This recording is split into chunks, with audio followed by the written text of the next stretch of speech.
যাৰ টকা নাই তেওঁ দিনৰ পিছত দিন ন্যায় ব্যৱস্থাৰ পিছে পিছে দৌৰিয়ে থাকিব হয়নে? এইটো আংশিকভাৱে শুদ্ধ।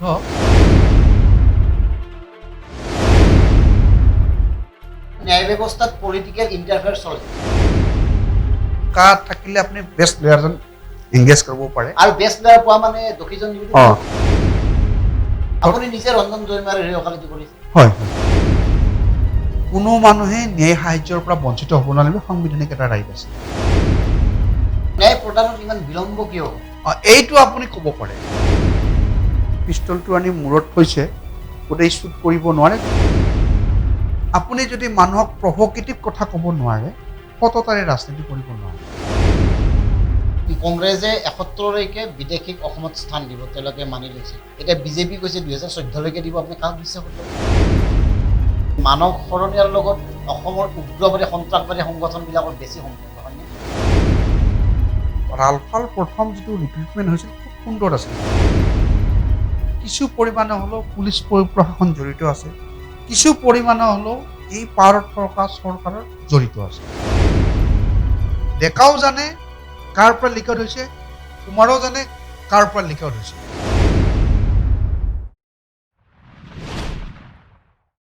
নমস্কাৰ, আপোনালোকে চাই আছে অসমীয়া নিউজ। আজি আমাৰ লগত উপস্থিত আছে গুৱাহাটী উচ্চ ন্যায়ালয়ৰ এগৰাকী জ্যেষ্ঠ অধিবক্তা, সদ্য অসম ছাত্ৰ সন্থাৰ কামৰূপ জিলাৰ প্ৰাক্তন যুটীয়া সম্পাদক, জাতীয়তাবাদী চিন্তাৰ এজন অধিবক্তা মানস শৰণীয়া। আৰু মানস দাক আমাৰ অনুষ্ঠানৰ স্বাগতম জনাইছোঁ। হয়, ধন্যবাদ। আপুনি এই প্ৰফেশ্যনটোত ২৫ বছৰ সম্পূৰ্ণ কৰিলে। হয় হয়, মই যোৱা ২০ ছেপ্টেম্বৰত ২৫ বছৰ সম্পূৰ্ণ কৰিলোঁ। গতিকে ৰূপালী জয়ন্তী হয়, খুব আনন্দৰ কথা। নিশ্চয়। আপোনাক যদি সোধা হয় এই ২৫ বছৰত এনেকুৱা এটা কি ভাল লগা দিন আছিল যিটো কেছ কৰি, যিটো বছৰত আপুনি ওকালতি কৰি আপুনি নিজকে এতিয়াও সুখী অনুভৱ? ঠিক তেনেকৈ এটা কেছৰ কথা ক'ব নোৱাৰোঁ, কাৰণ কিয় এই ওকালতি জীৱনটোত মই দেখিছোঁ যে ওকালতিত যদিওটো পেশা হয়, পেশা হ'লেও যদিও জীৱিকা নিৰ্বাহৰ এটা মানে পথ, যাক পেশা বুলি কোৱা হয়, কিন্তু ওকালতি যদি আমি খুব আইনৰ গণ্ডিৰ ভিতৰত কৰোঁ আৰু আইনত যি ধৰণৰ তাত সুৰুঙা যি ধৰণৰ এডভকেটসকলক তেওঁলোকক নিৰাপত্তা দিছে আইনে, বা যেনক তেওঁলোক প্ৰিভিলেজ পাৰ্চন বুলি কোৱা হৈছে, কিন্তু একে টাইম আমি সমাজসেৱাও কৰিব পাৰোঁ। আৰু অন্য কিন্তু কোনো, মই ডক্তৰকো ক'ব লাগিব যে ডক্তৰ আৰু এডভকেটসকলে খুব নিজৰ প্ৰফেশ্যনৰ লগতে সমাজ সেৱা কৰিব পাৰে।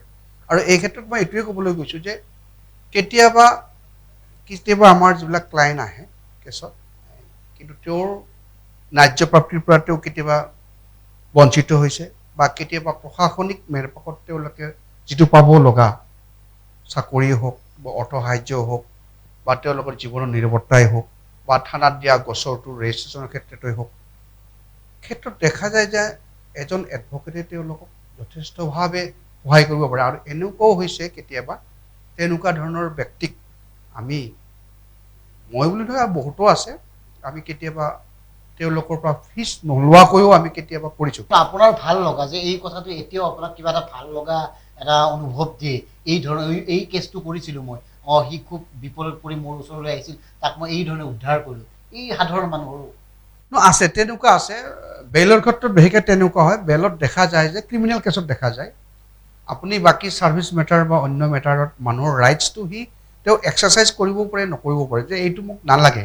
কিন্তু যেতিয়া আপুনি মানুহ এজন ক্ৰিমিনেলি ইনভলভ কৰাই দিয়ে, ভিক্টিমাইজ হৈ যায়, তেতিয়া কিন্তু মানে তাক সহায় কৰি যিটো আনন্দ লাগে, এইটো নাভাবিব যে পুলিচে ধৰিছে সেইকাৰণে, এজন মানুহে এটা ট্ৰায়েল ফেচ কৰি আছে সেইকাৰণে, আদালতত আহি আছে সেইকাৰণে তেওঁ মানে এই ঘটনাত জড়িত আছে, বা তেওঁ আমি ধৰিব নোৱাৰোঁ যেতিয়া জড়িত আছে।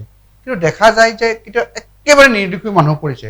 মই এতিয়া ঠিক নাম ক'বলৈ কিয় অসুবিধা হয়, কাৰণ কিয় কাৰোবাৰ নাম এতিয়া মই নিৰ্দোষী বুলি কোৱাৰ লগে লগে যোনে অভিযোগ কৰিছে তেওঁৰ প্ৰতি মই মানে অলপ প্ৰফেশ্যনেল ইথিক্স ভাইলেশ্যন কৰাৰ নিচিনা হ'ব, কাৰণ কিয় মই অন্য ব্যক্তিজনৰ নাম ক'ব লাগিব। কিন্তু এটা কথা হয়, মই এটাই কথা ভাল লাগিছে যে এই প্ৰফেশ্যনত আহি মই যিমান এটা সুখ অনুভৱ কৰিছোঁ, আৰু আপুনি জানে যে আজি ভাৰতবৰ্ষৰ হওক, পৃথিৱীৰে হওক, অসমৰে হওক, মানুহৰ যিটো ৰাইটছ সাংবিধানিক ৰাইটছটো পলিটিচিয়ানে হওক বা এখন ৰাষ্ট্ৰই যেনেকৈ সুৰক্ষিত কৰিব লাগে আচলতে কৰা নাই। আৰু যিহেতু পলিটিক্সটো এতিয়া প্ৰফেশ্যন হৈ গৈছে, আগতে সমাজসেৱা আছিল, গতিকে দেখিছোঁ যে এই ন্যায়পালিকাৰ ওপৰত মানুহৰ শেষ যিটো ভৰসা, আমি যেনেকৈ একো নহ'লেও কিবা এটা বিপদত পৰিলে ভগৱানে চাব বুলি কৈ দিওঁ বা নজনাজনৰ কথা কৈ দিওঁ, মানুহে ভাবে যে যদি ভগৱানৰটো বাৰু সেইটো অলপ স্পিৰিচুৱেল কথা, যদি এই জীৱিত অৱস্থাতে বা সাক্ষিক প্ৰমাণ হিচাপে যদি ন্যায় পাব বিচাৰে তেতিয়া মানুহে আইনৰ আশ্ৰয় লয়। যিবিলাক আইন ৰক্ষণকাৰী বা যিসকল আইন প্ৰয়োগ কৰে তেখেতসকলৰ মাজতে যে আইনৰ কেতিয়াবা মানে উলংঘন কৰা নাই এইটোও নোহোৱা নহয়। আমি আইনৰ ন্যায় ব্যৱস্থাটোৰ সুফল কুফল এই বিষয়লৈ আহিম। কিন্তু কথাটো আপোনাৰ 25 বছৰীয়া অভিজ্ঞতা, কিবা কেহা কিবা অভিজ্ঞতা আছে নেকি? নে কেহা আছে। মই 95ত জইন কৰিছিলোঁ।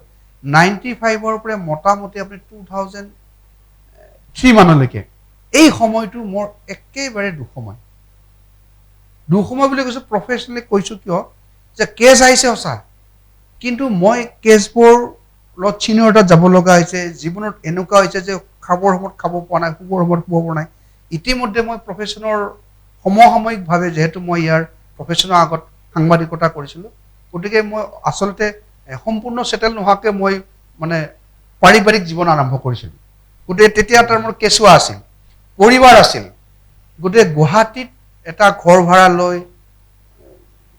এটা স্কুলত কেঁচুৱা পঠোৱা বা এটা শিশু পঠোৱা, তাক অনা নিয়া কৰা, তাক টিউশ্যন দিয়া, একে টাইমত প্ৰফেশ্যন চোৱা, ক্লায়েণ্টক, কাৰণ আৰু যিবিলাক মানুহ ক্লায়েণ্ট হিচাপে আহে নহয়, আপুনি যে ক্ৰিমিনেল কেছ কৰা মানুহবিলাকৰ ক্ষেত্ৰত দেখা যায় যে তেওঁলোকে খুব, আজি এজন মেডিকেলৰ পেচেণ্ট যেনেকুৱা বেমাৰ হোৱালৈ মানে গাৰ্জেনবিলাকে এটা সংকট কি হ'ব কি নহ'ব, ক্ৰিমিনেল কেছতো দেখা যায় যে মানুহজনে পুলিচে কাৰোবাক ধৰিলে গোটেই পৰিয়ালটো এনেকৈ ভীতিগ্ৰস্ত হয়।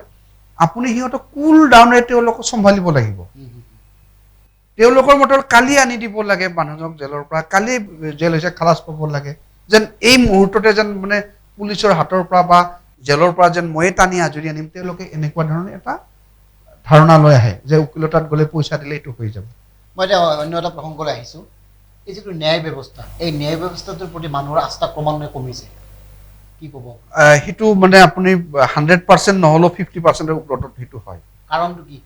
কাৰণটো হৈছে কি, প্ৰথম কথাটো হৈছে কি যে যিটো আপুনি এটা ভাবকচোন, এটা মানুহে যেতিয়া আজি আমি কেনেকৈ কওঁ, আজি আপোনালোকে মিডিয়াবিলাকত, প্ৰিণ্ট মিডিয়া, ইলেক্ট্ৰনিক মিডিয়া, কালি এটা ধৰক এটা ক'ৰবাত ৰেপ হ'ল, এটা মাৰ্ডাৰ হ'ল, সৰু সুৰা এটা কোৱা নাই, যিবিলাক অলপ চেঞ্চেচনেল নিউজ, আপুনি কি ভাবে যেন কালিয়ে তেওঁক ফাঁচি দিব লাগে, কালিয়ে তেওঁক যেন মানে জেলত পঠাব লাগে বা কালিয়ে তাক ধৰি আনিব লাগে পলাতক মানুহ এজনক, এনেকুৱা ধৰণৰ যিটো হেৰি, কিন্তু সেইটো তেওঁলোকে নাপায়। মানে সেই বিশ্বাসটো আমি ৰাখিব পৰা নাই। কিয় পৰা নাই? নপৰাৰ কাৰণ হ'ল কি, এই যিবিলাক আপোনাৰ বিশেষকৈ ক্ৰিমিনেল কেছত বা চাকৰি বাকৰিৰ ক্ষেত্ৰত ইয়াত মেক্সিমাম পলিটিকেল ইণ্টাৰফাৰেঞ্চ, কাৰণ জুডিচিয়াৰীটো আমাৰ যিনি ভাৰতীয় সংবিধান, ন্যায় ব্যৱস্থাত পলিটিকেল ইণ্টাৰফেয়াৰ চলে। ন্যায় ব্যৱস্থাত কোৰ্টৰ ট্ৰায়েলত নহয়, তাৰ আগত, আকৌ সেইটো ক'লে মই অলপ বেলেগকৈ কোৱা হ'ব। তাৰ যিটো বিগিনিং ইনভেষ্টিগেশ্যন ষ্টেজত, চিলেকশ্যন প্ৰচেছত, আপুনি কথাটো বুজিছে মোৰ, চিলেকশ্যন প্ৰচেছত যদি কোনো চাকৰিৰ ক্ষেত্ৰত চিলেকশ্যন প্ৰচেছত খেলি মেলি হয়, আপুনি দেখিব যে ইনভেষ্টিগেশ্যন পাৰ্টত পলিটিকেল ৰিলেশ্যন বা মানুহজনৰ ইনফ্লুৱেঞ্চ বা মানুহজনৰ কাৰ লগত কেনেকুৱা ৰিলেশ্যন, বা কেতিয়াবা অৰ্থনৈতিকভাৱে সবল হ'লেও সেই মানুহজনৰ কেতিয়াবা মানুহৰ নিজে বিক্ৰী হয় বুলি ঠিক নকওঁ, তেওঁলোকে প্ৰভাৱান্বিত হয়, তেতিয়া দেখে যে ইনভেষ্টিগেশ্যনটো প্ৰপাৰ নহয়, নপৰাৰ ভিতৰত জাষ্টিছটো নাপায়গৈ, নপৰাৰ ব্লেমটো আহে জুডিচিয়াৰীৰ ওপৰত। আপুনি ভাবিব এজন জাজে, এজন মেজিষ্ট্ৰেটে কি বিচাৰ কৰে, তেওঁৰ সন্মুখত যিখিনি তথ্য সহকাৰে ইষ্টাব্লিছ কৰা হৈছে, জাজে তথ্যটো কেনেকৈ আহিছে দে আৰ নট কনচাৰ্ণ। আজি এজন মানুহে এটা ঘটনা দেখিছে, তেওঁ যদি দেখা বুলি নকয়, মই নাই দেখা বুলি কয়, আল্টিমেটলি দোষী ব্যক্তিজন হাৰি যাব। তাৰ কাৰণে ব্লেমটোহে জুডিচিয়াৰীৰ ওপৰত যে এই মানুহজন কেনেকৈ খালাচ পালে। কিন্তু সাধাৰণ মানুহে যে নাজানে যে এই মানুহটোক জাজৰ আগত বা মেজিষ্ট্ৰেটৰ আগত আপুনি সাক্ষী প্ৰমাণ সহ প্ৰুফ কৰিব লাগিব যে তেওঁৱে এই দুৰ্ঘটনাটো কৰিছে বা এই ঘটনাৰ মেইন মানুহ তেওঁ। সেইটো প্ৰমাণ নহ'লে জাজে তেওঁক কনভিকশ্যন দিব নোৱাৰে বা তেওঁক খালাচ দিব লগা হয়। কিন্তু কিছুমান ক্ষেত্ৰত অভিযোগ শুনা যায় যাৰ টকা আছে তেওঁ ন্যায় পায়, যাৰ টকা নাই তেওঁ দিনৰ পিছত দিন ন্যায় ব্যৱস্থাৰ পিছে পিছে দৌৰিয়ে থাকিব লাগে, হয়নে? এইটো আংশিকভাৱে শুদ্ধ। কিয় মই কৈছোঁ যাৰ টকা আছে পায়। আপুনি ধৰা এটা ৰাইটৰ পৰা বঞ্চিত হৈছে, আপুনি টকা নহ'লেতো জুডিচিয়াৰীৰ দুৱাৰত টকৰটো মাৰিব নোৱাৰি নহয়। সেইটো ক্ষেত্ৰত হয়, আপুনি ধৰক এটা এডভকেট এংগেজ কৰিব লাগে, উকিলে কিবা এটা বিচাৰিছে, আপুনি সামৰ্থ্য নাই, কিন্তু আপুনি লিগেলি সেই ৰাইটটো আপুনি ইষ্টাব্লিছ কৰিবলৈ আপোনাৰ যিখিনি আপোনাৰ যেনেধৰণে বঞ্চিত হৈছে বা যিখিনি আপোনাৰ আইনৰ আপোনাক ৰক্ষণা সেইখিনি আছে, কিন্তু আপোনাৰ ডিউ টু ফাইনেন্সিয়েল কণ্ডিশ্যন আপুনি পৰা নাই। কিন্তু এতিয়া এটা কথা, সেই কথাটো আমাৰ সুপ্ৰিম কোৰ্টে নজৰ ৰাখিছে। সেইকাৰণে 1997 এখন আপোনাৰ লিগেল ছাৰ্ভিচ অথৰিটি এক্ট বুলি এখন এক্ট ওলাইছে, যাৰ ফলত এইটো সেই কথাটোৰ কাৰণে কৈছোঁ যে সেই আগৰ পাৰ্টৰ কথাটো কৈছোঁ যে তাৰ ফলত দেখিলে যে যিসকলে ন্যায় পাব লাগে তেওঁলোকৰ অৰ্থনৈতিক দন্যতা বা অৰ্থনৈতিক সবল নহয় কাৰণে তেওঁলোকে নাই, তেওঁলোকে সেইকাৰণে এই যিখন আপোনাৰ লিগেল ছাৰ্ভিচ অথৰিটি এক্ট 1997 তেওঁ তাত কোনো প্ৰভিজন কৰিছে, যিসকল মানুহৰ বছৰি ইনকাম 3 লাখতকৈ কম, যিসকল জনজাতি, যিসকল বিল' প্ৰভাৰ্টি লাইন, যিসকল শিডিউল কাষ্ট মানুহ, তেওঁলোকক বিনামূলীয়া আইন সাহায্য দিয়ে। সেইটো কিন্তু বহল প্ৰচাৰ হোৱা নাই, আৰু সেইটোৰ ক্ষেত্ৰত মানে সেইকাৰণে কেনেকৈ তাত গৈ এপ্লাই কৰিব লাগে, কেনেকৈ সাহায্য পাব, এইটো যথেষ্ট চলি আছে। মই পিছত যোৱা 2011 পৰা যোৱা বছৰলৈকে তাৰ মেম্বাৰ আছিলোঁ, যিটো গুৱাহাটী হাইকোৰ্টৰ Assam legal service authority, Guwahati হাইকোৰ্টৰ যিটো অভিধি আছে তাৰ মই মেম্বাৰ আছিলোঁ, ষ্টেটৰ যিটো আৰু আছাম ষ্টেটৰ গুৱাহাটী হাইকোৰ্টৰ অফিচটো। গতিকে আমি সেইটো কৰিছোঁ, কিন্তু এইটোও দেখা যায় যে এই ক্ষেত্ৰত মানুহে নাজানে কাৰণে হৈছে। গতিকে সেইটো ইয়াৰে এটা জুডিচিয়েল অফিচাৰবিলাকে দেখিছে বা চকুৰে দেখিছে যে সেইকাৰণে এই ব্যৱস্থাটো কৰা হৈছে। গতিকে সেইফালৰ বহল প্ৰচাৰ হ'লে সেই ক্ষেত্ৰত, কিন্তু এইটোও দেখা যায়, এইটো মই তাত জুডিচিয়েল লিগেল ছাৰ্ভিচ অথৰিটিত জড়িত হৈ কৈছোঁ, এইটোও তাত দেখা যায় তাত লয়াৰবিলাকৰ পেনেল বনোৱা হয়। এতিয়া তাত কোনবোৰ লয়াৰ পেনেল হয় সেই কথাটো আছে। আপুনি যিটো কথা কৈছে যে মানুহে যে জাষ্টিচ মানে আজিকালি নাপায় বুলি কৈছে, মই সেইটোৱে কৈছোঁ। এতিয়া যদি এই পেনেল এডভকেটবিলাকে যদি কেছটো চলায়, আপুনি দুখীয়া বুলি গ'ল, এডভকেট এংগেজ কৰিব নোৱাৰাৰ কাৰণে এই সুবিধা, তাত যিবোৰ পেনেল লয়াৰ আছে মই তেওঁলোক ব্লেম কৰি কোৱা নাই, জেনেৰেলি অনভিজ্ঞ ব্যক্তিসকলে তাত সোমায়। আজি এটা ক্ৰিমিনেল কেছ বা এটা চাকৰি কেছ, গতিকে যিসকল ব্যস্ত লয়াৰ বিহৰ জনা লয়াৰ তেওঁলোকে তাত কেতিয়াবা দুই এটা পেনেলত অনভিজ্ঞ লয়াৰ থাকে, প্ৰায় থাকে। এইটো কোৱা নাই যে অনভিজ্ঞ বা বেয়া বুলি কোৱা নাই, মই কেতিয়াবা দেখা যায় যে কেতিয়াবা তেতিয়াও কেতিয়াবা প্ৰপাৰ ডিফেন্সটো নাপায়, কিন্তু নপোৱাতকৈ পায়, জিৰ'তকৈ পায়, কিন্তু তাৰ যিটো পইচা থাকিলে সি তাৰ এক্সপেক্টেশ্যন আছিল এনেকুৱা এজন লয়াৰ এটা এংগেজ কৰিলেহেঁতেন, মই এনেকৈ ফাইল, সেই যিটো তথাপি তাৰ মাজত তেওঁলোকৰ এটা কিন্তু থাকি যায়। মানে ন্যায় ব্যৱস্থাটো এতিয়া টকাই নিয়ন্ত্ৰণ কৰে। এতিয়া চাব গ'লে আপুনি টকা দিলে এজন অপৰাধীও নিৰপৰাধী সজাব পৰা সেইটো নহয়, টকা থাকিলে আপুনি বেষ্ট লয়াৰজন এংগেজ কৰিব পাৰে, আৰু বেষ্ট লয়াৰ পোৱা মানে দোষীজন কিন্তু এইটো নহয় যে টকা। এতিয়া ধৰক আপুনি টকাৰ কথা ক'লে, আজি ধৰক ইন্দিৰা গান্ধীৰ নিচিনা মানুহ জেলত গৈছে, লালু প্ৰসাদ গৈছে, পি.ভি. নৰসিংহ, তেওঁলোকেতো টকা থকাৰ কাৰণে যেনে তেওঁলোক দোষী বুলি প্ৰকাশ পাইছে কাৰণে গৈছে, কিন্তু কাছবৰ হৈও ওকালতি কৰা মানুহ আছে। চৰকাৰে দিছে। আজি আপুনি যদি ধৰক মই আপোনাৰ যিটো চিৰিয়েল ব্ৰহ্মাস্ত্ৰৰ কেছটো কৰিছিলোঁ, সেই কেছটো কৰোঁতেও আনকি আপুনি নিজে ৰঞ্জন দৈমাৰীৰ হৈ ওকালতি কৰিছে। হয় হয়, গতিকে সেই কেছটো দেখিছোঁ। গতিকে ৰঞ্জন দৈমাৰী অপৰাধী, তাৰপিছতো আপুনি কিয় ওকালতি কৰিব আহিলে? নহয়, আমাৰ আইনত এটা কথা আছে যে আপোনাৰ কোনো মানুহে ন্যায় সাহায্যৰ পৰা বঞ্চিত হ'ব নালাগিব, সাংবিধানিক এটা ৰাইট আছে, আৰু সেইটো নহ'লে চৰকাৰে হ'লেও ইভেন CRPC প্ৰভিজনত কোৱা আছে তেওঁলোক এমিকাছ কৰি পেলাই কোৰ্টৰ বন্ধু বুলি পেলাই কোৰ্টে এংগেজ মানে এপইণ্টমেণ্ট দিব লাগে। সেইটো এথিক্স আছে। তেওঁ নিশংস কাম কৰি, এজন মানুহে নিশংস কাম কৰিছে, এজন মানুহে সাংঘাতিক অপৰাধ কৰিছে, অক্ষমনীয় অপৰাধ, তেওঁকতো এডভকেটে তেওঁৰ ওকালতি নকৰোঁ তেনেকৈ ক'ব পাৰি? নকয়। নোৱাৰে। আপুনি এজন মানুহে যদি আপোনাৰ ক্লায়েণ্ট হিচাপে যায়, আপুনি আমাৰ এডভকেট যিটো মানে এক্ট আছে আৰু যিটো প্ৰফেচনেল এথিক্স আছে, আমি কোনো মানুহকে ডিনাই কৰিব নোৱাৰোঁ, কাৰণ ডিনাই কৰাৰ লগত আপুনি জাত পাত ধনী দুখীয়া ধৰ্মৰ কথা আহিব। দ্বিতীয় কথাটো হ'ল কি, ফিজ, মই এটা চাৰ্টেইন ফিজ বিচাৰোঁ, তেওঁ দিবলৈ অপৰাগ, তেতিয়া হয়তো তেওঁ আপোনাক, কিন্তু আপুনি এজন মানুহে যদি আপুনি বিচৰা উপযুক্ত ফিজটো দিবলৈ তেওঁ ৰাজি, আপুনি কোনো কাৰণত কেছ এটা ডিনাই কৰিব নোৱাৰে। This is the principle. নহ'লে কিছুমান এজন মানুহক আজি যদি ধৰক ৰঞ্জন দৈমাৰীৰ ক্ষেত্ৰত যেনেকুৱা এটা অৱৰোধ যে কোনো কেছটো ল'ব নালাগে, তে ৰঞ্জন দৈমাৰী আনডিফেণ্ডেড যাব নেকি?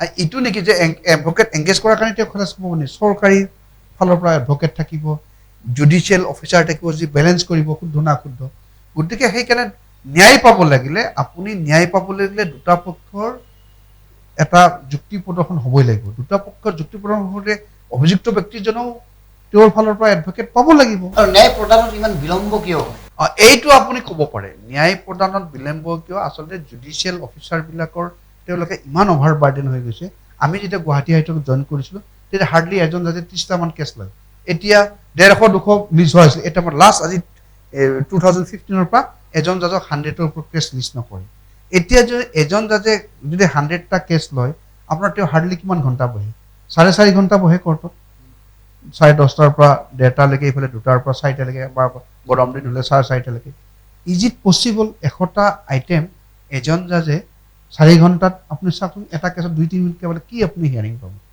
এই কথাটো মানে জুডিচিয়েল অফিচাৰ পোষ্ট ক্ৰিয়েট কৰা কোৰ্ট ক্ৰিয়েটটো হ'ল গভৰ্ণমেণ্টৰ কাম এই গভৰ্ণমেণ্টে জুডিচিয়াৰীটোক অলপ মানে বাজেট যেতিয়া তেওঁলোকে ধৰে জুডিচিয়াৰী ক্ষেত্ৰত কমকৈ ধৰে তেওঁলোকে এইটোৰ পৰা ইমান সোৰ্স অফ ইনকাম নাই বাকীবিলাকৰ পৰা চ'ৰ্চ পায় যিকোনো ডিপাৰ্টমেণ্টত পইচা ইনভেষ্ট কৰিলে এটা চ'ৰ্চ আছে জুডিচিয়াৰীৰ পৰা কেতিয়াও গভৰ্ণমেণ্টৰ ৰেভিনিউ জেনেৰেট নহয় কৰোৰ টকা কৰিলেও কৰোৰ টকাই যাব কিন্তু 1 কৰোৰ বাজেট কৰিলে 2 কৰোৰ যোৱাৰ সম্ভাৱনাটো আছে তাৰ ফলত জুডিচিয়েল অফিচাৰ এপইণ্টমেণ্ট কম হৈছে কেছৰ সংখ্যা বাঢ়িছে মানে ৰেভিনিউ জেনেৰেট নহয় কাৰণে গভৰ্ণমেণ্টে এই ধৰণে এপইণ্ট কৰে মোৰ এটা ধাৰণা সেইকাৰণে তেওঁলোকে ইয়াত তেনেকৈ নকৰে আপুনি ধৰক আজি গুৱাহাটী হাইকোৰ্টৰ কথাটো আপুনি কওকচোন 100টা জাজ 100টা কেছ এজন জাজে ইজিত লোৱাৰ ল'ব পাৰে কিন্তু মাইন এপ্লাই কৰি ল'ব পাৰিব নেকি নোৱাৰে কাৰণ 100টা কেছত 2 দিন 3 দিন হিয়াৰিং হয় সৌসিদিনা যিটো গভৰ্ণৰৰ কেছত আমাৰ পিটিচিত গভৰ্ণৰ ৰুল দিওঁতে মই এটা পক্ষৰ হৈ আছিলোঁ সেই কেছটো মোটামুটি 1.5 মাহ চলিছিল এই 1.5 মাহ চলিলে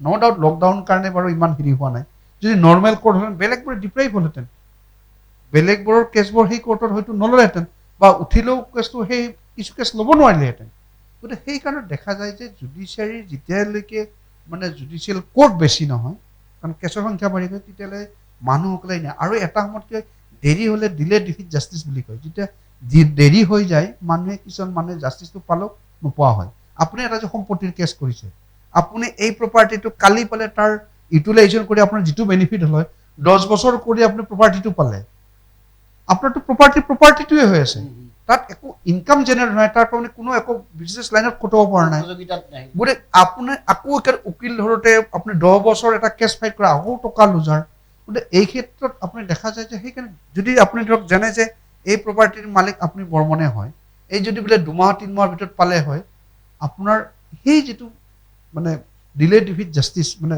দেৰি হোৱাৰ কাৰণে আপুনি যিটো জাষ্টিছ পায়ো নোপোৱাৰ নিচিনা হৈছে সেইটো নহ'লেহেঁতেন তাৰমানে ন্যায়িক ব্যৱস্থাটো যে আশাপূৰ্ণ ন্যায়িক ব্যৱস্থাটো যে ক'ৰবাত কেৰুণ আছে মানসৰণীয় ডাঙৰীয়াৰ কথাৰ পৰা স্পষ্ট আৰু সেইকাৰণে সাধাৰণ মানুহে তাৰিখৰ পিছত তাৰিখ ন্যায় বিচাৰি আদালতৰ মজিয়ালত হাজিৰ হ'বলগীয়া হয় আমি অন্য প্ৰসংগলৈ আহিছোঁ আপুনি নৰ্থ ইষ্ট টাইমৰ নাগালেণ্ডৰ সাংবাদিক হৈ থকা সময়ত আপোনাক নগা বিদ্ৰোহীয়ে মূৰত পিষ্টল উঠিছিল সেই অভিজ্ঞতাটো কওকচোন হয় হয় হয় মানে এই আমাৰ এতিয়া তেওঁ স্বৰবাসী হ'ল আমাৰ জেল আগৰালে তেওঁ নৰ্থ ইষ্ট টাইমছ বুলি প্ৰথম আছামতো উলিয়ালে এইটো নাগালেণ্ড এডিশ্যনটো ফাৰ্ষ্ট উলিয়াইছিল আৰু তেতিয়া তাত অসমৰে এজন সাংবাদিক আছিল তেওঁ মোক পিছত ক'লে তেওঁকো মানে থ্ৰেটেনিং দিছিলে তেওঁ সেইকাৰণে তাৰ পৰা গুচি আহিলে আৰু গতিকে তাত মোক পঠালে মই ইমান নতুন সাংবাদিক লিখা মেলা কৰিছিলোঁ যদিও বা নতুন দৈনিকৰ লগত জড়িত আছিলোঁ গতিকে তেনেকুৱা ধৰণৰ মোৰ ধৰক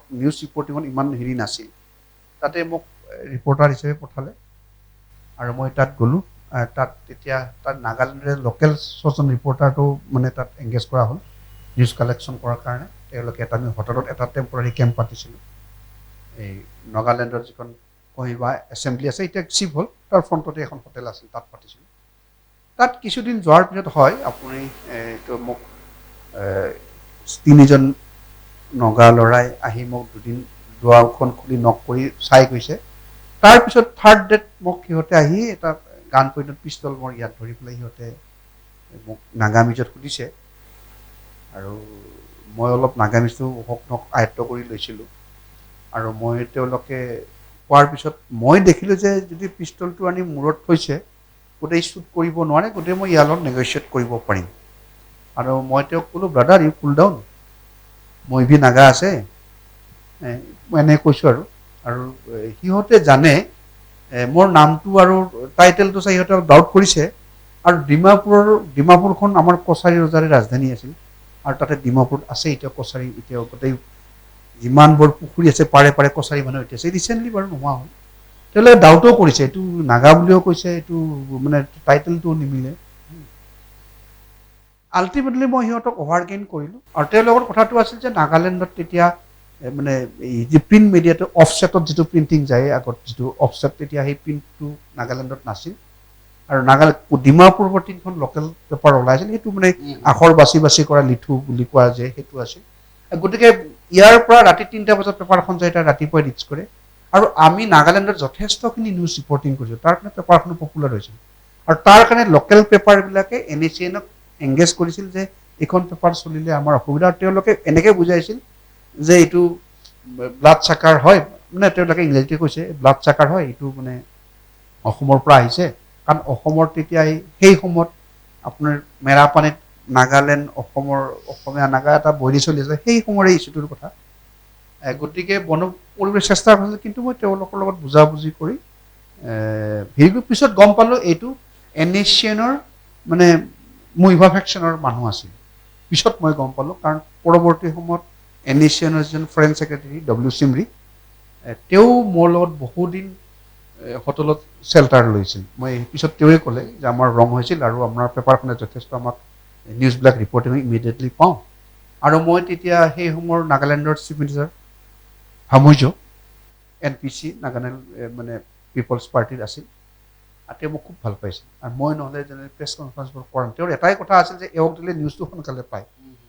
আমি অন্য এটা প্ৰসংগ আহিছোঁ, আপুনি স্বাধীনতা সংগ্ৰামী বংশধৰ, স্বাধীনতা সংগ্ৰামীৰ বংশধৰ, আপুনি ছাত্ৰ নেতা আছিল।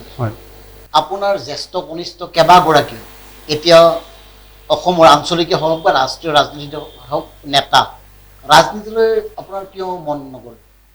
হয়, মোৰ বৰদেউতা ফ্ৰীডম ফাইটাৰ, মাৰ ফালৰ পৰা ফ্ৰীডম ফাইটাৰ। মোৰ ডাঙৰ পিতা সৌ ৰিচেণ্টলি ঢুকাইছে, যোৱাটো মানে তেওঁ 94 থাকিলে।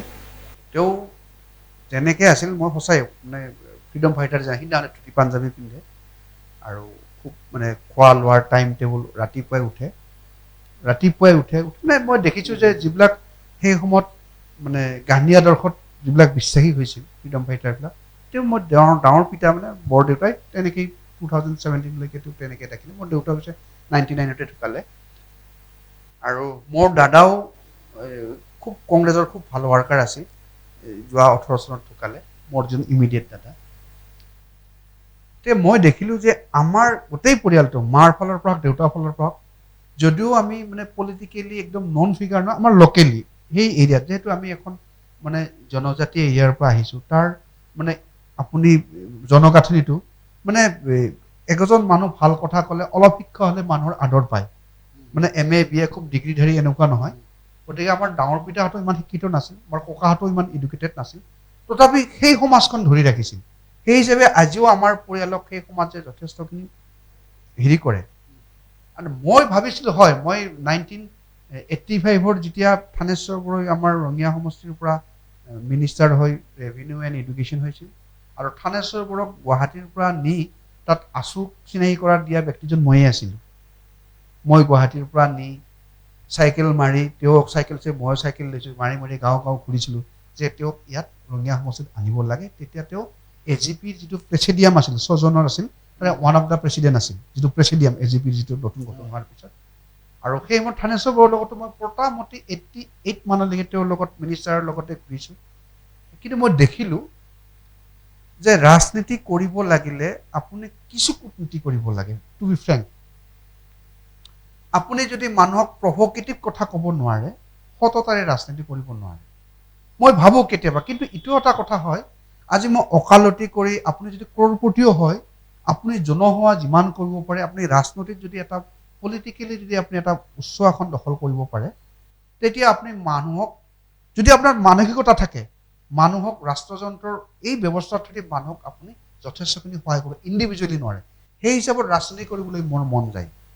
আজি আপোনাৰ দেখক, আজি যদি মই কংগ্ৰেছ পাৰ্টিত জইন কৰোঁ, অৰ্থাৎ এনেকুৱা কিছুমান কথা ক'ব লাগিব মোৰ মনে নধৰে কালি যদি মই বিজেপিত জইন কৰোঁ আজি যিটো দেখিছোঁ এটা ৰিলিজিয়াছ থিংকিঙত মই কথা ক'ব মই এই দুটাও ক'ব নোৱাৰোঁ যাৰ কাৰণে মোৰ মানসিকভাৱে এটা ভাবোঁ কেতিয়াবা ৰাজনীতিত জইন কৰিম বুলি হয়তো কৰিবও পাৰোঁ কিন্তু মই ৰাজনীতিত জইন কৰিলেও মই দেখিছোঁ যে মোৰ যিটো আজি এডভকেট হিচাপে যিটো চিন্তা চৰ্চা বা এডভকেট হিচাপে মই যিমানখিনি মানুহক সহায় কৰিছোঁ বা যেনেকুৱা ধৰণৰ কথা মানুহক পাতি মই মানুহে যেনেকুৱা ধৰণৰ মোৰ সম্পৰ্কে এটা ধাৰণা লৈছে হয়তো ৰাজনীতি কৰিলে সেই ধাৰণাটো মানুহৰ অলপ হ'লেও চেঞ্জ হ'ব যেন মোৰ ধাৰণা আপুনি যে ক'লে ৰাজনীতিত জইন কৰিব পাৰে কৰিলে কেতিয়া কৰিব 21 নে 26 নাই আচলতে কথাটো হ'ল কি মোৰ কাৰণে আজিৰ ডেটত মানে আজি যি ভাৰতবৰ্ষৰ মই কৰিলে নেশ্যনেল পাৰ্টি কৰিম মই ৰিজনেল পাৰ্টি নকৰোঁ প্ৰথম কথা দ্বিতীয়টো কথা আপুনি আজি অসমত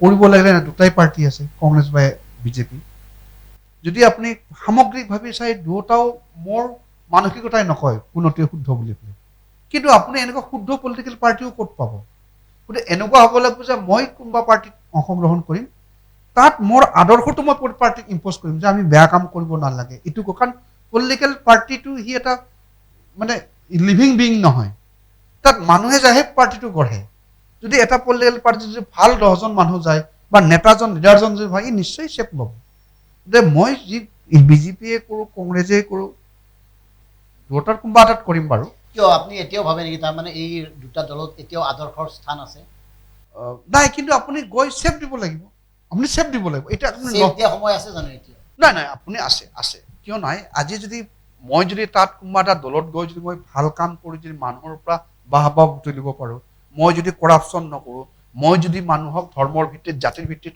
ভাঙন নোহোৱাকৈ যে মানুহক বিশ্বাস এটা আনিব পাৰোঁ মানে কিয় নোৱাৰি আপুনি এটা বাচনত পানী থ'লে সি চেপ লয় নহয় জানো গতিকে পলিটিকেল পাৰ্টিটোত আমি যাই চেপ হ'ব নাই পাৰ্টিটোকহে আমি চেপ দিব লাগে যে মানুহে এনেকুৱা ধৰণৰ এটা বিশ্বাসত বিচাৰে এনেকুৱা ধৰণৰ মানুহে এটা সত্তা এনেকুৱা এটা পলিটিকেল পাৰ্টি এটা বিচাৰে আপুনি আজি চাওকচোন যিটো পলিটিকেল পাৰ্টি এজিপিৰ কথা কওঁ যিয়ে বিদেশী খেদু বুলি পেলাই মই নিজে তাত বিজেপিৰ মেম্বাৰশ্বিপ নাছিলোঁ এতিয়ালৈকে মই এজিপি কৰি থকাৰ নিচিনা কিন্তু আছোঁ কৰিছোঁ কিন্তু আজি যে সেই পলিটিকেল পাৰ্টি যিটো বিদেশী খেদিম বুলি কোৱা কথাটো ইছ্যুটো হেৰি আছে তেওঁলোকে চৰকাৰ থাকোঁতে কোনো এটা বিদেশী খেদাৰ কথাটো নাভাবিলে কংগ্ৰেছেও 15 বছৰ এটা কংগ্ৰেছে নেখেদো বুলি তেওঁলোকে প্ৰচেষ্টা চলালে পিছত পলিটিকেলি তেওঁলোকে কিবা কিবি কৰিছে বেলেগ কংগ্ৰেছৰ স্থানটোৱে 83ৰ পৰা যে তেওঁলোকে বিদেশী সংৰক্ষণ দিয়া তেওঁলোকৰ হেৰিত তেওঁলোকে ঠিকে আছে আমি বেয়া পালোঁ কংগ্ৰেছে 71লৈকে বিদেশীক অসমত স্থান দিব তেওঁলোকে মানি লৈছে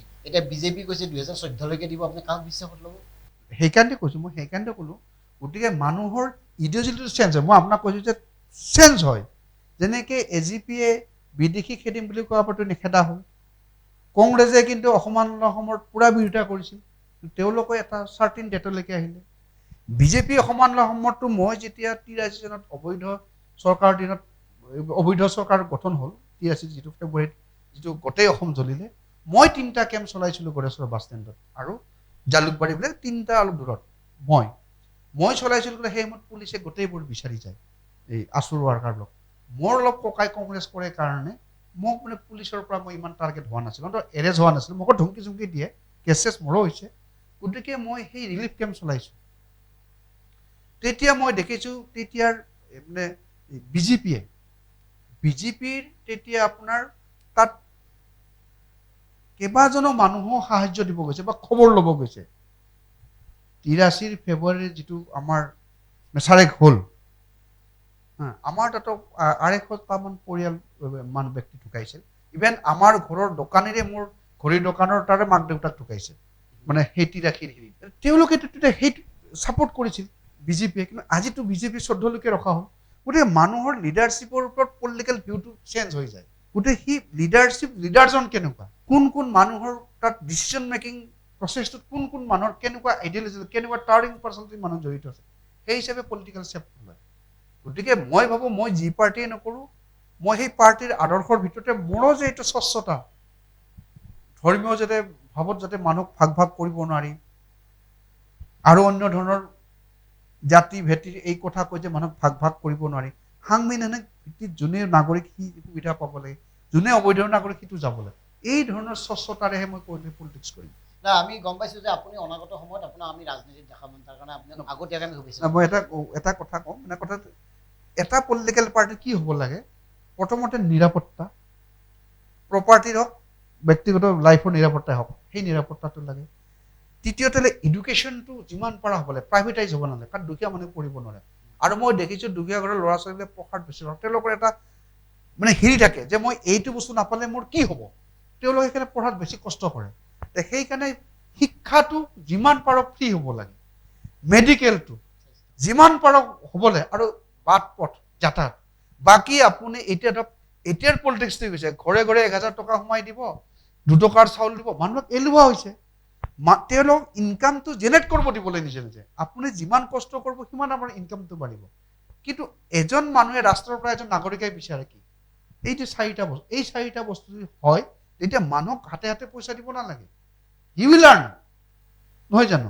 আপুনি যদি এজন 7 টকা ল'ৰাক যদি সদায় চামুচেৰে ভাত খুৱায়, সি কেতিয়াও হাত ব্যৱহাৰ নকৰে।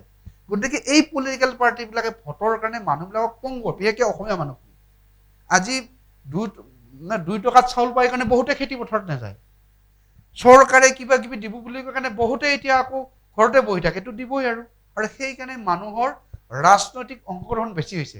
ৰাজনৈতিক অংশগ্ৰহণ মানে তেওঁলোকে পলিটিকেলি মেচিউৰ্ড হয় নহয়, মই এইটো ইমেচিউৰ্ড বুলিও কোৱা নাই, নহ'লে পাব্লিকে মোক বেয়া পাব কথাটো, মই এইটো কোৱা নাই। তেওঁলোকে কিয় পলিটিকেল পাৰ্টিটো কৰে, এইটো ইডিঅ'লজি কি, ইয়াৰ মানে কি, আমাক কি দিব ৰাইজক, এই কথা বহুতে নাজানে। সেইকাৰণে কেতিয়াবা মোৰ পলিটিকেল এটা বাসনা জন্মে। কিন্তু আকৌ দেখোঁ জানো যেতিয়া যে এটা টিকেট ল'বৰ কাৰণে ক'ৰ টকা খৰচ কৰিব লাগে, মই MLA হ'বৰ কাৰণে তাৰ আগতে মানুহক লাখ টকা খৰচ কৰিব লাগে, সেইটো যেতিয়া ভাবোঁ তেতিয়া মই দুখজ পিছুৱাই আহোঁ। কাৰণ কিয়, মই আপোনাক কৈছোঁ, মই যদি ৰাজনীতি মই কেতিয়াও কৰাপশ্যন নকৰোঁ, মই সঁচা কথা কৈছোঁ। গতিকে এতিয়া মই যদি আজি এটা টিকেট ল'বৰ কাৰণে 1 কোটি টকা, মই ৰাইজক ভোট ল'বৰ কাৰণে যদি ইলেকশ্যনত 10 লাখ টকা এজন MLA খৰচ কৰিব লাগে, এজন MP 50 লাখ, BTCৰ কাৰণে এজন সদস্যই 7 লাখ খৰচ কৰিব লাগে, মই যদি কালি কোটি টকা খৰচ কৰোঁ, মই কালিতো কৰাপশ্যন কৰিব লাগিব। ৰাইজে এইটো কিয় নুবুজে? এজন সম্ভাৱনাপূৰ্ণ বিধায়কৰ পৰা বা এজন পাৰ্লিমেণ্টৰ পৰা আপুনি যদি পইচা লয়, আপুনি তাক কৰাপশ্যন কৰা উদগনি দিছে না, তাক ষ্টপ কৰিব নোৱাৰিব নহয়, যে তোমালোক দিয়া পইচাটো মই ৰিকভাৰী কৰিব লাগিব। বস্তুটো এনেকুৱাই হৈছে। সেই ছিষ্টেমটো হোৱাৰ কাৰণে নিশ্চয় মোৰ নিচিনা মানুহে নিশ্চয় পলিটিক্সত জইন কৰাটো শুভ লক্ষণ। কিন্তু এই যে ক'লোঁ যে পইচা যে আপুনি গৈ মানুহৰ মন জয় কৰিব লাগে, এইটো কিন্তু আমাৰ নিচিনা মানুহৰ অশুভ লক্ষণেই নহয়, এইটো গোটেই জনতাৰ দেশৰ কাৰণে এটা মানে শুকুনি বাৰ্তাৰ নিচিনা, মানে শুভ লক্ষণ নহয়, এটা বেয়া বাৰ্তাহে আছে। মানৱ চৰণীয়াক এই ক্ষেত্ৰখনত বা যিসকলে মানৱ চৰণীয়াক জানে, তেওঁলোকে মানৱ চৰণীয়াক খুব সহজ আৰু সৰল মানুহ বুলি জানে। কিন্তু এই সহজ আৰু সৰল মানুহজনৰ বিৰুদ্ধে আৰু এটা অভিযোগ আছে একাংশৰ, যে মানৱ চৰণীয়াৰ লগত অসমৰ উগ্ৰবাদী সন্ত্ৰাসবাদী সংগঠনবিলাকৰ বেছি সম্পৰ্ক, হয়নে? মোৰ পাৰ্চনেলি নহয়, প্ৰফেচনেলি হয় বাৰু। কাৰণ কিয়, মই এইটো এটা কথা হয়, এডমিটেড ফেক্ট, মই যেতিয়া আছু কৰিছিলোঁ, যি সময়ত আলফা 1985-ৰ পিছত যেতিয়া আলফাবিলাক সংগঠন, আলফাৰ বহু নেতাৰ লগত মোৰ কিছুমান ক্লাছমেট কেতিয়াবা কিবা কিবি সামাজিক কামত লগ পাইছিলোঁ, আছিল চবৰ লগতে আছিল। আৰু সেইকাৰণে হয়তো সেইবিলাক মূল সুঁতিত আহিলে তেওঁলোকৰ লগত কথা বাৰ্তা হয়। আৰু যিহেতু NDBৰ লগত মই কিন্তু আলফাৰ লগত যিমান জড়িত, NDBৰ সাংগঠনিক ক্ষেত্ৰত মোৰ জড়িত নহয়। কিন্তু মই যেতিয়া 95-95ত ওকালতি কৰিলোঁ, তেতিয়া মই জইন কৰাৰ পৰা মই কৈছোঁ যে আলফা আৰু NDB টাইপৰ যিবিলাক জড়িত বা পুলিচৰ ধৰিছে বা এনেকুৱা ধৰণৰ কেছ, বা হাইকোৰ্টত কেতিয়াবা কাৰোবাক ধৰিছে, তেওঁলোকৰ ৰিট ফাইল কৰিব, এই ক্ষেত্ৰত মই মোটামুটি 95ৰ পৰা কৰোঁ কাৰণে NDBৰ লগতো যথেষ্টখিনি মোৰ মানে সাংগঠনিক নহয়, আলফাৰ লগত অলপ সাংগঠনিক থকাৰ নিচিনাই মোটামুটি, মানে বৃত্তিগত সম্পৰ্ক NDBৰ ক্ষেত্ৰত। কিন্তু আলফাৰ ক্ষেত্ৰত মই দেখিছোঁ, ইভেন আমিও 2-এটা ল'ৰাক আমাক আলফাৰ কেডাৰবিলাকে সুধে বোলে, দাদা এই ল'ৰাটোক কেনেকুৱা দেখা, পাৰিনে সংগঠন ল'ব, এনেকৈ 2-এটাৰ নাম কৈ দিছিলোঁ। আমি দিছিলোঁ, ভাবিছোঁ এই ল'ৰাটো ভাল। আৰু আলফাবিলাকত তেতিয়া ভাবিছিল যে এটা ঘৰত 3টা ল'ৰা থাকে, আলফা সদস্য ভৰ্তিৰ সময়ত আপুনি নহয় সহায় নহয়, 2-এটাৰ বেকগ্ৰাউণ্ডটো সুধে কেনেকুৱা। আলফাই সেই সময়ত নহয়, আলফাই সেই সময়ত 2টা বস্তু চাইছিল, এটা ল'ৰা এই পৰিয়ালত ডেকা ল'ৰা কেইটা আছে, আৰু নাৰী কেলেংকাৰী আছে নেকি, আমি সেইটো চাইছিলোঁ। বাট চাৰিত্ৰিকভাৱে কেনেকুৱা, মদটোত খায় নেকি, আলফাৰ প্ৰথম যিটো ৰিক্ৰুটমেণ্ট হৈছিল খুব সুন্দৰ আছিল, কিন্তু মই আলফা বেন হোৱাটো কথাটো বেলেগ কথা, ইডিঅ'লজিটো ভাল বেয়া কোৱা নাই, কিন্তু ৰিক্ৰুটমেণ্টটো বৰ সুন্দৰ আছিল। যেনে মদ ভাং নোখোৱা, এটা খুব সহনশীল লোকৰ কথা শুনিব পৰা সহনশীলতা, এতিয়া কোনোবা এটা ক'লে থপকে থাপৰ এটা মানে তেনেকুৱা ল'ৰা প্ৰথমতে লোৱা নাছিল। পৰৱৰ্তী সময়ত কিছুমান ল'ৰা গ'ল, মোৰ এতিয়া দীপক বৰ্মনৰ শত্ৰুতা আছে, মই নোৱাৰোঁ দীপক বৰ্মনক, অৰ্থনৈতিকভাৱে হওক শাৰীৰিক সক্ষমতা ভাল হওক, তেতিয়া মই আলফাত গৈ পেলাই দীপক বৰ্মনক টাৰ্গেট কৰিছোঁ। সেনেকুৱা হ'ল পৰৱৰ্তী সময়ত। এইটো আলফাই বেয়া পালেও কৈছোঁ। ঠিক আছে মানস দা, অন্য এটা কথাটো আমি আৰু বেছি সময় নলওঁ। এটা কথা হ'ল SI কেলেংকাৰী, শেহতীয়াভাৱে যিটো ঘটনা ঘটি আছে, SI কেলেংকাৰী কি হৈছে আপোনাক আৰু নতুনকৈ ক'বলগীয়া নাই, বা অসমবাসীকো নতুনকৈ ক'বলগীয়া নাই, আচলতে কি হৈ আছে বুলি ভাবে? SI কেলেংকাৰীটোত মোৰ নিজৰ ইনভেষ্টিগেশ্যন নাই, যিখিনি ৰিপৰ্টিং আৰু টিভিয়ে হওক, আৰু তাত মই যিবোৰ এতিয়া মানুহৰ বিহেভিয়াৰবোৰ লক্ষ্য কৰিছোঁ, বিহেভিয়াৰবোৰ লক্ষ্য কৰি বিশেষকৈ আমাৰ অধ্যক্ষৰ যিটো প্ৰদীপ কুমাৰৰ তেওঁৰ যিটো বিহেভ, তেওঁ পুলিচৰ যিটো আজি বিহেভ দেখিছোঁ, সেই হিচাপে দেখিছোঁ যে এই কথাটো কিছু পৰিমাণে হ'লেও পুলিচ প্ৰশাসন জড়িত আছে, কিছু পৰিমাণে হ'লেও এই পাৰত থকা চৰকাৰৰ জড়িত আছে। যেহেতু বিষয়টো মুখ্যমন্ত্ৰীৰ বিষয়, এই যিটো আপোনাৰ ছাবজেক্ট গৃহ বিভাগটো মুখ্যমন্ত্ৰী, আৰু মুখ্যমন্ত্ৰী কৰিছে বুলি কোৱা নাই মই, মুখ্যমন্ত্ৰীৰ অবিহনে এনেকুৱা এটা চক্ৰ পুলিচবিলাকে এটা পক্ষই ভাবিছে যে এইটো এটা চ'ৰ্চ অফ ইনকাম কৰি পইচা কমোৱা, আৰু এটা ভাবিছে যে আমি অঙহী বঙহী বা আমাৰ পলিটিকেল পাৰ্টিলৈ যি এফিলিয়েশ্যন থকা ব্যক্তিসকলক ইয়াত সোমোৱা হওক। এই দুটা কিন্তু ধুৰুপ কথা। এক শ্ৰেণীয়ে ইয়াত এটা পইচা ইনকাম কৰাৰ এটা সুবিধা লৈছিল, আৰু নহ'লে এইটো নহয়। আৰু মষ্ট প্ৰবলি এইটো দেখা যায়, এই যিবোৰ পৰীক্ষা হৈছিল, এইবোৰ পৰীক্ষাৰ যিহেতু APSCৰ কেলেংকাৰী সময়ত বহীবোৰ হাতৰ আখৰ নিমিলে বা এনেকুৱা হয়, গতিকে এতিয়া এইবাৰ ছিষ্টেমটো এইটো কৰিছিল, যদি মই কংগ্ৰেছৰ দিনৰ APSC হেৰিটো কৈছোঁ 13 চনৰ, ইয়াত এইটো সেইকাৰণে এইটোত কৰিলে যে তেওঁলোক কুৱেশ্যন পেপাৰটো আগে দিয়া যাওক, তেওঁলোকে গোটেই কুৱেশ্যনটো এনচাৰটো তেওঁলোকৰ প্ৰিপেয়াৰ হওক, আৰু পৰীক্ষাত বহিব, তেওঁলোকে স্ক'ৰ কৰিব, আল্টিমেটলি মেৰিটত পাই যাব। পচিবলি এনেকুৱা আছিল। আৰু এইটো নিশ্চয় আপোনাৰ PK দত্তই জানে, নহ'লে PK দত্তই কোচিং কোৰ্চ খুলি সেই ল'ৰাবিলাকৰ টকা লৈ তেওঁ অভাৰচুৰ নহ'লে কিয় ল'ব? এই যে কৈছে মেডিয়াই যে কৈছে টকা পইচা লোৱা ট্ৰেনজেকশ্যন হৈছে বুলি কালিও যে কৈছে, যদি এইটো শুদ্ধ হয়, গতিকে এওঁলোকৰ নিশ্চয় সেইকাৰণে এই যিটো চিলেকশ্যন বৰ্ড, নিযুক্তি বৰ্ডৰ কোনোবাত থাকিবই লাগিব যে পেপাৰটো লিক আউট হ'ব, তাৰ একদিন আগত হ'ব, গতিকে 12:30 আগত, 12টাত পৰীক্ষা, 11:30 আগত, গতিকে এইটো মানে ক্ল'জ হৈ যাব। আৰু সেইটো কৰাৰ কাৰণে এইবোৰ তেওঁলোকে পৰীক্ষা আগত পেপাৰে প্ৰিপেৰেশ্যন কৰিছিল। আৰু এইটো এটা খুব ধুনীয়া নিয়াৰি কৰিছিল। ডেকাও জানে কাৰ পৰা লিক আউট হৈছে, কুমাৰো জানে কাৰ পৰা লিক আউট হৈছে। গতিকে মোৰ কথাটো হৈছে, এতিয়া কুমাৰকো মানে যদিও তেওঁ অভিযোগকাৰী, তেওঁকো ইয়াৰ তদন্তৰ আওতাত আনিব লাগে। আমি ইমান সময়ে জ্যেষ্ঠ অধিবক্তা, জাতীয়তাবাদী চিন্তা আৰু চেতনা সম্পন্ন এগৰাকী বিশিষ্ট ব্যক্তি মানস সৰণেৰ লগত কথা পাতিলোঁ। মানস দাই খুব সৰলভাৱে, খুব সহজভাৱে কথাবোৰ এফালৰ পৰা হৈ গ'ল। অনাগত দিনত মানস দাই যি আশা কৰে, যি পৰিকল্পনা কৰিছে, সকলোবোৰ সুফল হওক, সকলোবোৰ আশা কৰা ধৰণে আগবাঢ়ক। অনাগত দিনত মানস দাক আমি আকৌ নতুন ৰূপত দেখা পাম, সিমানে আশা কৰি অসমীয়া নিজৰ ফালৰ পৰা মানস দাক শুভেচ্ছা জনাই অনুষ্ঠানটো ইমানতে সামৰণি মাৰিছোঁ। জয় আই অসম।